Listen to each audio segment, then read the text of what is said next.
মৌলভীবাজারে বাগবিতণ্ডার জেরে চলন্ত বাস থেকে সিলেট কৃষি বিশ্ববিদ্যালয়ের শিক্ষার্থী ফেলে হত্যার অভিযোগ, সহপাঠীদের বিক্ষোভ, সড়ক অবরোধ।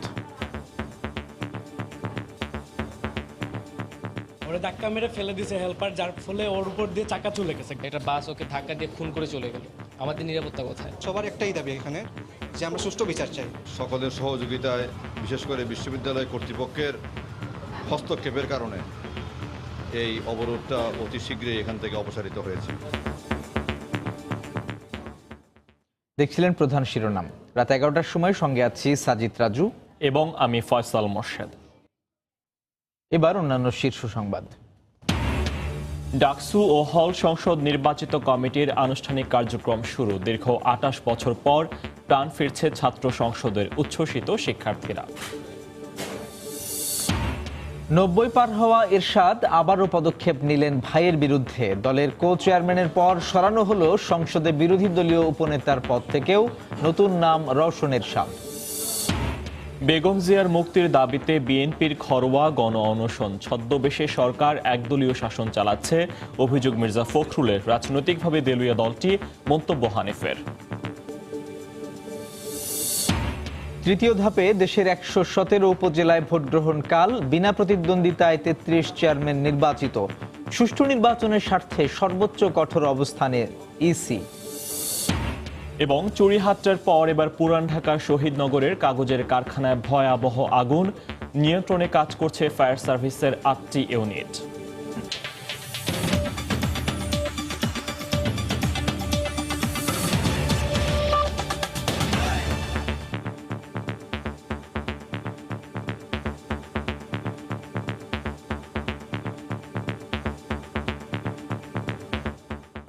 পুরান ঢাকার শহীদনগরের একটি কাগজের কারখানায় আগুনের ঘটনা ঘটেছে। নিয়ন্ত্রণে কাজ করছে ফায়ার সার্ভিসের 8টি ইউনিট।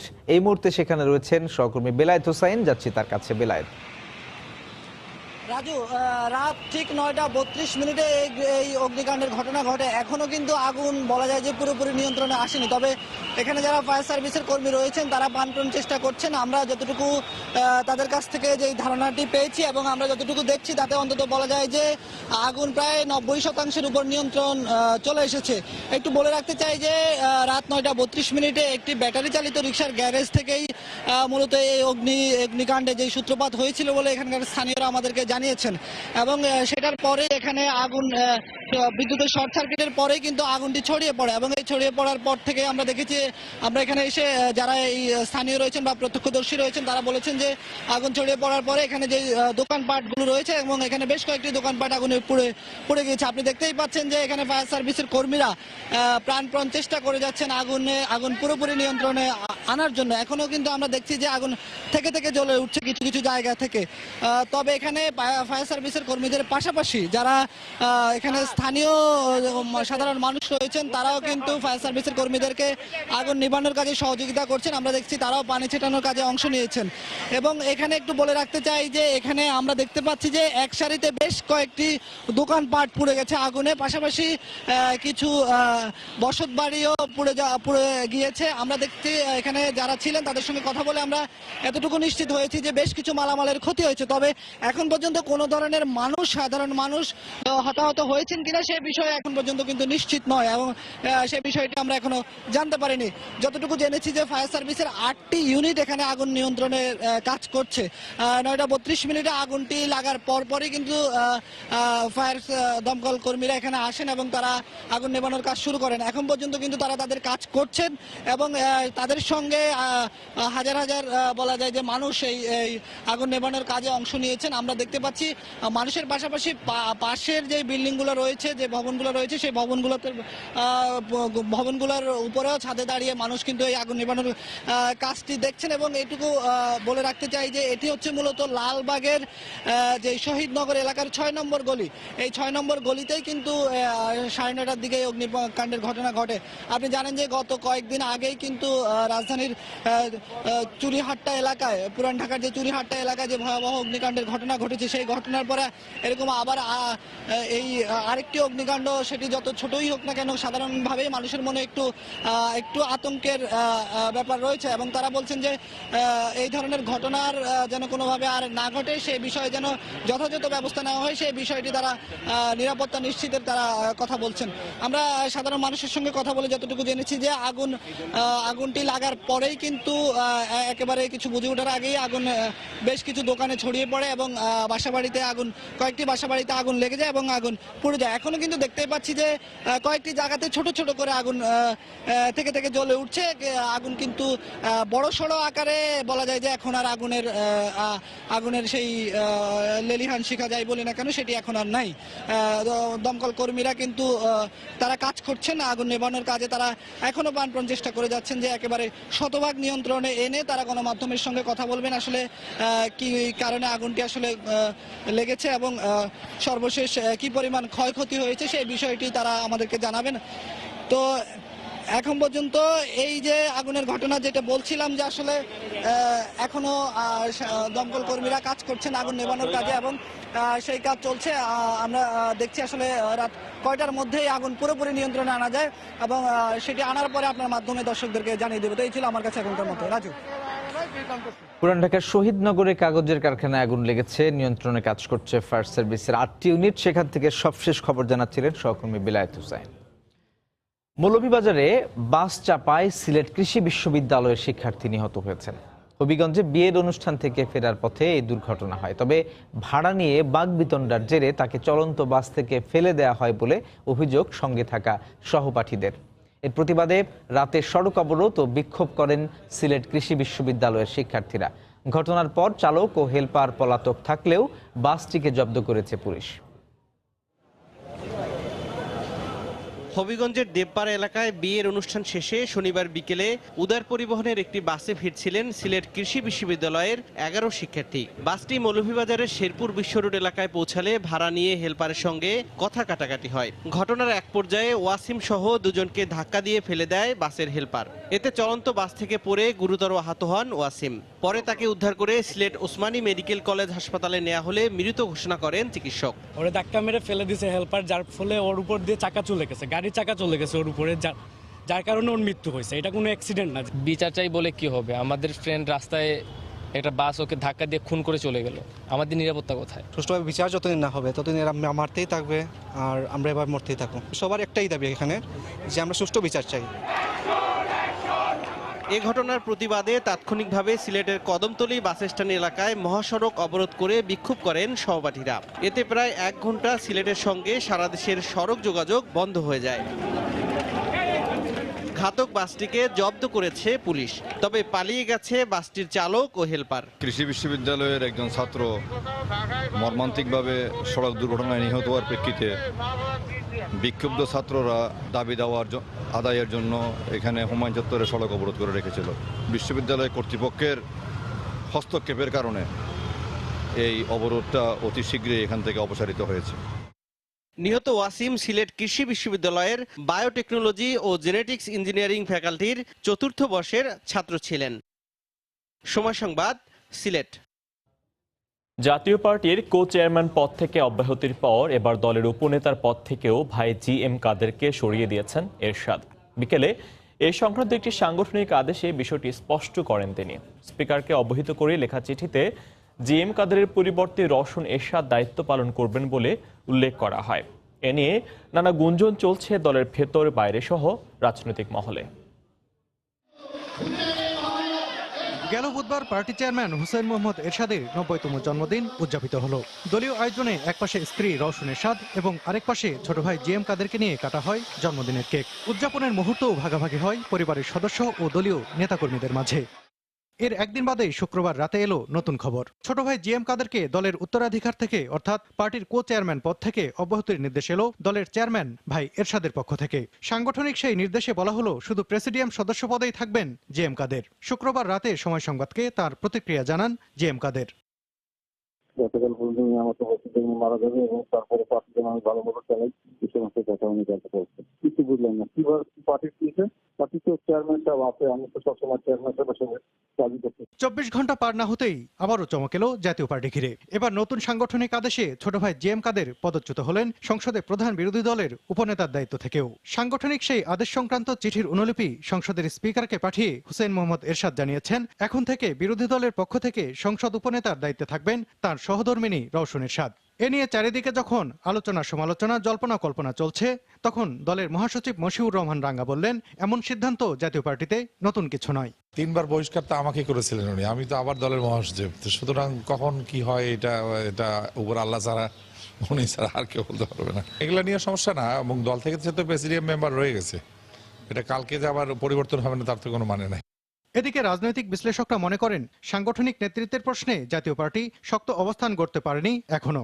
এই জাতীয় পার্টির কতজন যে মহাসচিব এ পর্যন্ত নিযুক্ত হয়েছে ক্ষমতার থেকে এবং ক্ষমতার বাইরে, যে তার কোনো কুল কিনারা নেই, তার মানে রাজনৈতিক দল হিসেবে তারা কখনো গড়ে ওঠেনি। মাত্র 3 দিনের মাথায় উত্তরাধিকার ছোট ভাইকে সব পদ থেকে সরিয়ে সহধর্মিণী রওশন এরশাদকে পদায়ন করে এরশাদ কি বার্তা দিতে চাইছেন তা নিয়েই গঞ্জন আর তোলপাড় এখন রাজনৈতিক মহলে। সালাউদ্দিন সুমন, সময় সংবাদ, ঢাকা। বেগম খালেদা জিয়ার মুক্তি দাবিতে 3 দিনের মাথায় আবারও প্রতীকী গণ অনশন কর্মসূচি পালন করল বিএনপি। নয়াপল্টনে দলের কার্যালয়ে এই কর্মসূচিতে অংশ নেন মহাসচিব মির্জা ফখরুল ইসলাম আলমগীর। ছদ্মবেশে বর্তমান সরকার একদলীয় শাসন চালাচ্ছে অভিযোগ করে তিনি বলেন, দেশ এখন কঠিন সময়ের মুখোমুখি। নেতাকর্মীদের হতাশ না হয়ে ঐক্যবদ্ধ হওয়ারও আহ্বান জানান তিনি। কবি আল মাহমুদের মৃত্যুতে শনিবার সকালে জাতীয় প্রেস ক্লাবে এক শোক সভায় প্রধান অতিথির বক্তব্যে বিএনপির মহাসচিব মির্জা ফখরুল দলীয় নেতাকর্মীদের হতাশ না হয়ে দেশের বর্তমান পরিস্থিতিতে সবাইকে ঐক্যবদ্ধ থাকার পরামর্শ দেন। যাদের মধ্যে ন্যূনতম সহনশীলতাটুকু নাই, তারা গণতন্ত্রের কথা বলবে কেন? একটা আপনার ছদ্মবেশ ধারণ করে, মানুষকে বিভ্রান্ত করে, প্রতারণা করে আপনার একদলীয় শাসন ব্যবস্থা পুরোপুরি বসানো হচ্ছে। হতাশার প্রশ্নই উঠতে পারে না। এটা তো হচ্ছে কাল, এই কাল আমরা উত্তীর্ণ হব, এই আমরা জয়ী হবই। এরপর দুপুরে নয়াপল্টনে বিএনপির কেন্দ্রীয় কার্যালয়ে বেগম জিয়ার মুক্তির দাবিতে দোহার নবাবগঞ্জ উপজেলা বিএনপি আয়োজিত প্রতীকী গণ অনশন কর্মসূচিতে যোগ দেন মির্জা ফখরুল ইসলাম আলমগীর। বলেন, প্রতিহিংসার বশবর্তী হয়েই বেগম জিয়াকে কারাগারে বন্দী রেখেছে সরকার। একটা পরিত্যক্ত কারাগারে তাকে রেখেছে এবং ওইখানেই আদালত বসিয়েছে, যা কোনো সভ্য গণতান্ত্রিক দেশে চলতে পারে না। আমরা মনে করি এটা একটা ক্যামেরা ট্রায়াল হচ্ছে এবং তাকে জনগণের দৃষ্টির বাইরে তার এই মামলা চালানো হচ্ছে। বিশেষ অতিথির বক্তব্যে দলের স্থায়ী কমিটির সদস্য গয়েশ্বর চন্দ্র রায় বলেন, বেগম জিয়ার মুক্তি হবে বিএনপির আন্দোলনের একমাত্র ইস্যু। যত দ্রুত সম্ভব প্রয়োজনে নেতৃত্বের রদ বদলের মধ্য দিয়ে সঠিক এবং সক্রিয় নেতৃত্ব জনগণের সামনে উপস্থিত করতে হবে। আহমেদ সালেহিন, সময় সংবাদ, ঢাকা। এদিকে বিএনপি জামায়াত রাজনৈতিকভাবে দেউলিয়া হয়ে গেছে, তাই তারা আওয়ামী লীগে অনুপ্রবেশ করে বিশৃঙ্খলা ঘটাতে পারে বলে নেতাকর্মীদের সতর্ক করেছেন দলের ভারপ্রাপ্ত সাধারণ সম্পাদক মাহবুবুল আলম হানিফ। বিকেলে রাজধানীর বঙ্গবন্ধু এভিনিউতে স্বেচ্ছাসেবক লীগ আয়োজিত আলোচনা সভায় বক্তব্য রাখেন তিনি। এই বিএনপির কোনো ভবিষ্যৎ নেই। যেভাবে জামাত আস্তে আস্তে নিঃশেষ হয়ে গেছে, ঠিক একইভাবে বিএনপি আস্তে আস্তে বাংলাদেশ থেকে রাজনীতির অঙ্গন থেকে নিঃশেষ হয়ে হারিয়ে যাবে। এবং সেই কারণে আজকে তারা সুযোগ পেয়ে বিভিন্ন সংগঠনের মধ্যে ঢোকার চেষ্টা করছে। এই সমস্ত বিএনপি জামাতের অনুপ্রবেশকারীদের থেকে সতর্ক থাকতে হবে। এরা এসে আমাদের কাছে ভর করে আমাদের দলের মধ্যে বিশৃঙ্খলা করার চেষ্টা করতে পারে, এদেরকে চিহ্নিত করতে হবে। রাত 11টার সময়ে আরো থাকছে। দিনে দুপুরে রাজধানীর হানিফ ফ্লাইওভারে ছিনতাইকারীর গুলিতে এক পথচারী আহত, ধস্তাধস্তিতে গুলিবিদ্ধ এক ছিনতাইকারীও ঢাকা মেডিকেলে ভর্তি। দীর্ঘ 28 বছর পর আনুষ্ঠানিকভাবে শুরু হলো ঢাকা বিশ্ববিদ্যালয় কেন্দ্রীয় ছাত্র সংসদ ডাকসুর কার্যক্রম।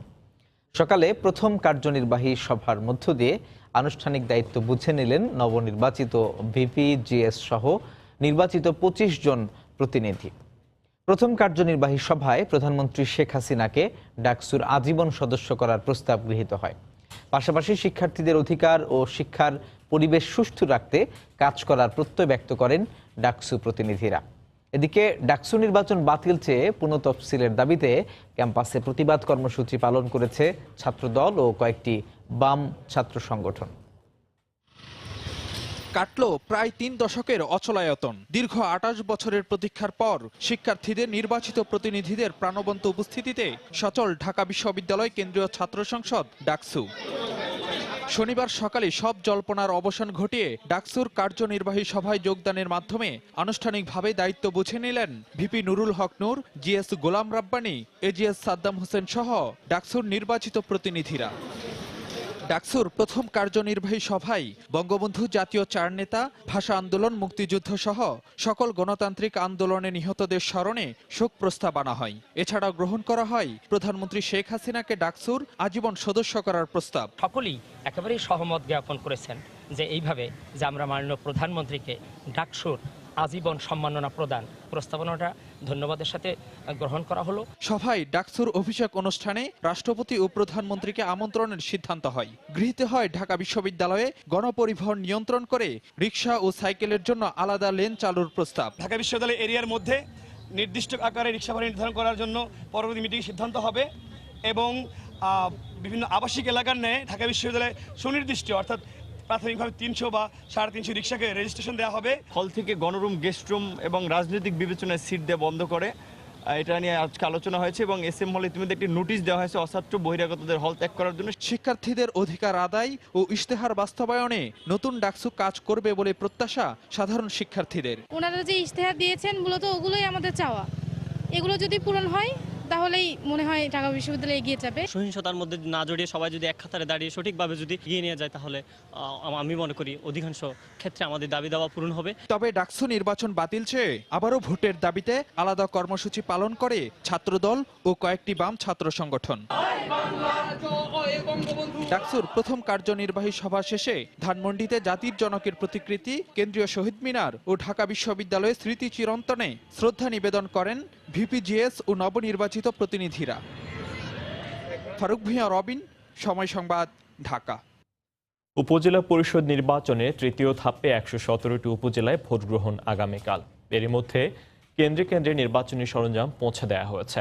সকালে রিটার্নিং কর্মকর্তার কার্যালয় থেকে প্রিজাইডিং অফিসারদের কাছে ব্যালট পেপার, ব্যালট বাক্স, অমোচনীয় কালিসহ নির্বাচনী সরঞ্জাম বুঝিয়ে দেওয়া হয়। পরে আইনশৃঙ্খলা রক্ষা বাহিনীর সহায়তায় পৌঁছে দেওয়া হয় ভোট কেন্দ্রগুলোতে। তৃতীয় ধাপে রোববার রংপুর, বরিশাল সহ 25টি জেলার 117টি উপজেলায় ভোট গ্রহণ হবে।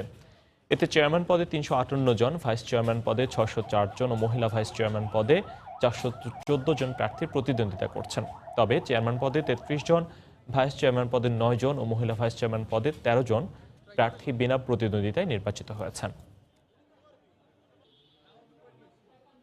এদিকে উপজেলা নির্বাচন অবাধ ও সুষ্ঠু করতে নির্বাচন কমিশন কঠোর অবস্থানে রয়েছে বলে জানিয়েছেন ইসি সচিব হেলাল উদ্দিন আহমদ।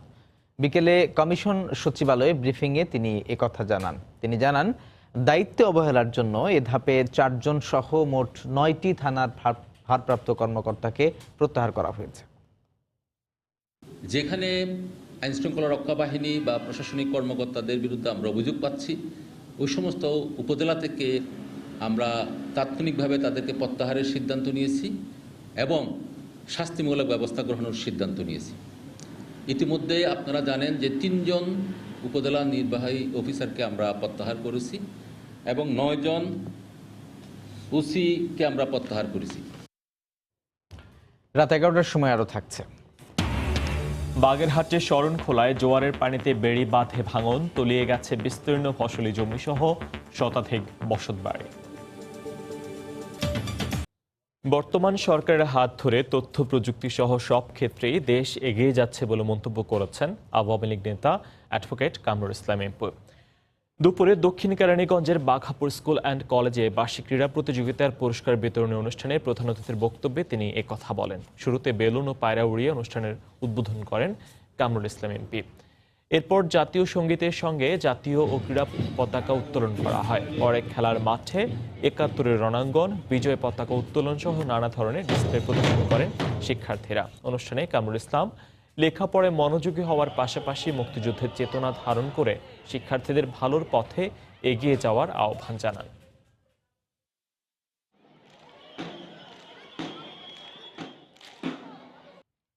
বাগেরহাটের শরণখোলায় জোয়ারের স্রোতে বেড়িবাঁধের 100 মিটার এলাকা ভেঙে গেছে। পানিতে তলিয়ে গেছে বিস্তীর্ণ ফসলি জমি সহ 5 শতাধিক বসতবাড়ি। এলাকাবাসী জানান, গতরাতে পূর্ণিমার প্রভাবে বলেশ্বর নদের জোয়ারের স্রোতে সাউথখালী ইউনিয়নের বগিগ্রাম এলাকায় পানি উন্নয়ন বোর্ডের বেড়িবাঁধ ভেঙে যায়। এতে বাঁধের প্রায় 100 মিটার এলাকা ভেঙে বিস্তীর্ণ এলাকা প্লাবিত হয়। পানিতে তলিয়ে যায় 5 শতাধিক বসত ভিটা। গবাদি পশু নিয়ে চরম বিপাকে পড়েছেন এলাকাবাসী। রাজধানীর গুলিস্তানে ছিনতাইকারীর গুলিতে এক পথচারী আহত হয়েছেন। এ সময় ছিনতাইকারীর পায়েও গুলি লাগে। তাদের ঢাকা মেডিকেল কলেজ হাসপাতালে ভর্তি করা হয়েছে। দুপুর 1:15টায় মেয়র হানিফ ফ্লাইওভারের নিচে ছিনতাইয়ের ঘটনা ঘটে। আহতরা হচ্ছেন নাভানা ইঞ্জিনিয়ারিং লিমিটেডের নির্বাহী কর্মকর্তা সুজাউদ্দিন তালুকদার। আহত সুজাউদ্দিন জানান, কোম্পানির একটি কাজে মতিঝিল থেকে পায়ে হেঁটে নওয়াবপুর যাওয়ার সময় গুলিস্তানে হানিফ ফ্লাইওভারের পাশে মোটর সাইকেল করে এসে 4 থেকে 5 জন ছিনতাইকারী তার ব্যাগ ছিনিয়ে নেওয়ার চেষ্টা করে। পল্টন থানার ওসি মাহমুদুল হক জানিয়েছেন, সুজাউদ্দিনের ব্যাগ ছিনিয়ে নেওয়ার সময় ধস্তাধস্তির এক পর্যায়ে ছিনতাইকারী সোহাগ তার কোমরে থাকা পিস্তল বের করে সুজাউদ্দিনের পায়ে গুলি করে। এ সময় সোহাগের পায়েও গুলি লাগে। সোহাগ ঢাকা মেডিকেলে পুলিশ প্রহরায় চিকিৎসাধীন রয়েছে। একটি বিপ্লব ঘটাতে পারি, অবশ্যই এই মাদক আমরা বন্ধ করতে পারব। আইন শৃঙ্খলা রক্ষাকারী বাহিনীর মধ্যেও এক শ্রেণীর অসৎ কর্মকর্তা। দেখবেন সংবাদের শেষ অংশে, কোনোভাবেই দেশে বন্ধ হচ্ছে না মাদক সরবরাহ। নতুন নতুন কৌশলে মাদক চোরাচালান করছে জড়িতরা। পুলিশ বলছে, আইন শৃঙ্খলা রক্ষাকারী বাহিনীর তৎপরতার পাশাপাশি এই সমস্যা মোকাবিলায় প্রয়োজন সামাজিক সচেতনতা। তাদের মতে, সমাজে যতদিন মাদকের চাহিদা থাকবে ততদিন যে কোনোভাবেই সরবরাহ অব্যাহত থাকবে। অপরাধ বিজ্ঞানীরা বলছেন, দীর্ঘমেয়াদে মাদক নির্মূলে নজরদারি বাড়াতে হবে সীমান্ত এলাকায়। খান মোহাম্মদ রুমেলের রিপোর্ট।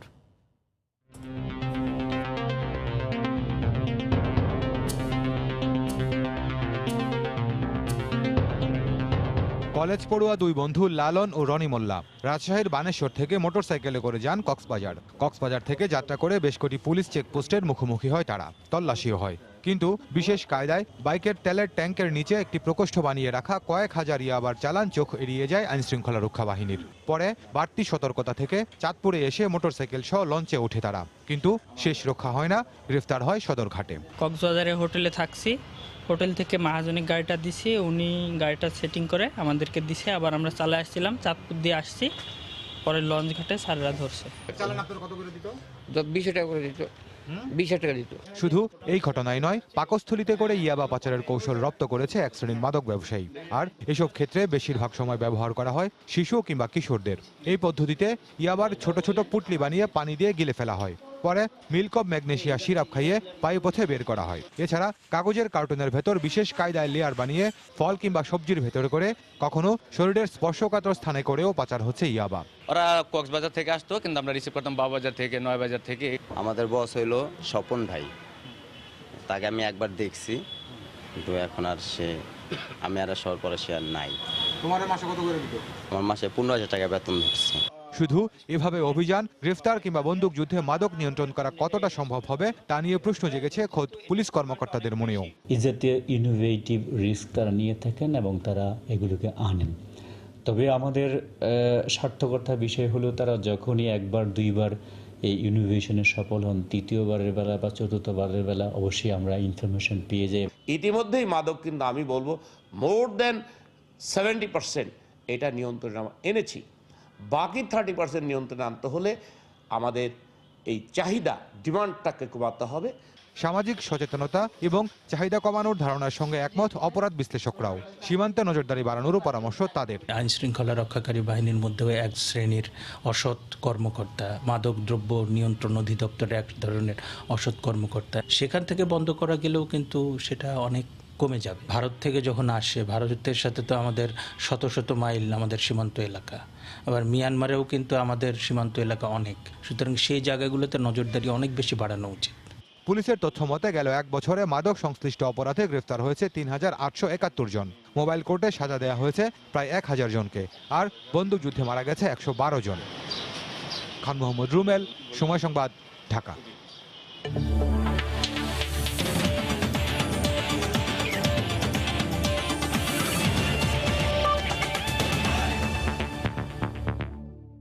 এশিয়ান আঞ্চলিক দাবা চ্যাম্পিয়নশিপে শিরোপা জিতেছেন ফাহাদ রহমান। এই জয়ে প্রথমবারের মতো দাবা বিশ্বকাপে অংশগ্রহণ নিশ্চিত করেছেন তিনি। এদিকে নারী বিভাগে আন্তর্জাতিক মাস্টার হয়েছেন সুলতানা শারমিন শিরিন। এশিয়ান জোনালের চূড়ান্ত দিনে 7 পয়েন্ট নিয়ে সবার সেরা হয়েছেন তরুণ ফিদে মাস্টার ফাহাদ রহমান। মেহেদি হাসান পরাগকে হারিয়ে শীর্ষে ওঠেন তিনি। পুরুষ বিভাগে সমান পয়েন্ট নিয়ে দ্বিতীয় স্থানে থেকে টুর্নামেন্ট শেষ করেন গ্র্যান্ডমাস্টার রিফাত বিন সাত্তার। এদিকে নারী বিভাগে রানী হামিদকে হারিয়ে নতুন আন্তর্জাতিক মাস্টারের খেতাব পেয়েছেন সুলতানা শারমিন। চূড়ান্ত পর্বে যার পয়েন্ট 7.5। একই বিভাগে রানার্স আপ হয়েছেন আরেক তরুণ দাবাড়ো নওশিন আঞ্জুম। রাত 11টার সময়ের পর্যায়ে শীর্ষ সংবাদ জানিয়ে দিচ্ছি আরেকবার। মৌলভীবাজারে বাকবিতণ্ডার জেরে চলন্ত বাস থেকে সিলেট কৃষি বিশ্ববিদ্যালয়ের শিক্ষার্থী ফেলে হত্যার অভিযোগ, সহপাঠীদের বিক্ষোভ, সড়ক অবরোধ। ডাকসু ও হল সংসদ নির্বাচিত কমিটির আনুষ্ঠানিক কার্যক্রম শুরু। দীর্ঘ 28 বছর পর প্রাণ ফিরছে ছাত্র সংসদে, উচ্ছ্বসিত শিক্ষার্থীরা। 90 পার হওয়া ইরশাদ আবারও পদক্ষেপ নিলেন ভাইয়ের বিরুদ্ধে। দলের কো চেয়ারম্যানের পর সরানো হলো সংসদে বিরোধী দলীয় উপনেতার পদ থেকেও। নতুন নাম রওশন এরশাদ। বেগম জিয়ার মুক্তির দাবিতে বিএনপির ঘরোয়া গণ অনশন। ছদ্মবেশে সরকার একদলীয় শাসন চালাচ্ছে, অভিযোগ মির্জা ফখরুলের। রাজনৈতিকভাবে দেউলিয়া দলটি, মন্তব্য হানিফের। এবং চুড়িয়াহাট্টার পর এবার পুরান ঢাকার শহীদনগরে কাগজের কারখানায় ভয়াবহ আগুন। ফায়ার সার্ভিসের 8টি ইউনিটের চেষ্টায় নিয়ন্ত্রণে। এ ছিল রাত 11টার সময়। আপনার মোবাইলে সময় সংবাদ দেখতে ও সকল খবর পেতে ডাউনলোড করুন সময় অ্যাপ। সঙ্গে থাকুন সময় অ্যাপ।